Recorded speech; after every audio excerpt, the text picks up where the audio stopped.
आज की मां के लिए मैसेज है कि वो भी खुदा की मर्जी को पूरा करे,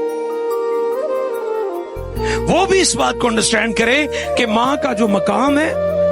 वो बहुत बड़ा है, लेकिन उसके लिए ये खूबसूरत बात है कि वो खुदा की मर्जी को पूरा करने वाली हो। ऐसी मां जो खुदा की मर्जी को पूरा करे। मुकद्दसा मरियम में सबसे बड़ी और खास खूबी और क्वालिटी जिसके लिए खुदा ने उसका इंतखाब किया है वो खुदा की मर्जी को पूरा करती है।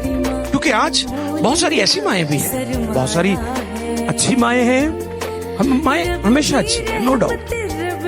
लेकिन इस पर भी गौर करना है कि क्या आप वो मां हैं जो खुदा की मर्जी को पूरा करती है, या बहुत सारी ऐसे भी हैं, ऐसी माएं भी हैं जो खुदा की मर्जी से दूर चली गई, जिन्होंने